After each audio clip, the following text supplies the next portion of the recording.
Passiamo ora alla cerimonia di premiazione, 200 metri rana, assoluti maschi, consegna le medaglie e Gilberto, Federazione Italiana Cronometristi, che consegna la medaglia di bronzo per il suo terzo posto, per i colori della Piave Nuoto col tempo di 2:23:50, Marco Primo Guernier. Secondo posto medaglia d'argento, second place, silver medal for South African team with the time of 2:15:76.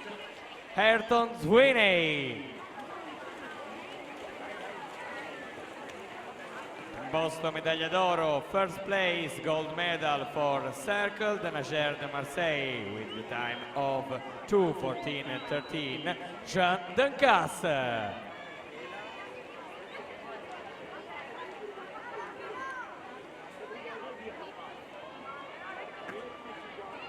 Attento alla partenza per la serie numero 5, così a 1 Margherita Sirugo, Parco Livenza, alla 2 Emma Boscaro, Piave Nuoto, 3 Sofia Marchetti, Centro Rosà, 4 Maddalena Strozzi, Natatorium Treviso, corsia 5 Giada Schiavato, Natatorium Treviso, alla 6 Caterina Marin, Centro Nuoto Rosà, 7 Cecilia Ioann Sorrentino, Società Nuoto Gemonese, alla 8 Caterina Taucer.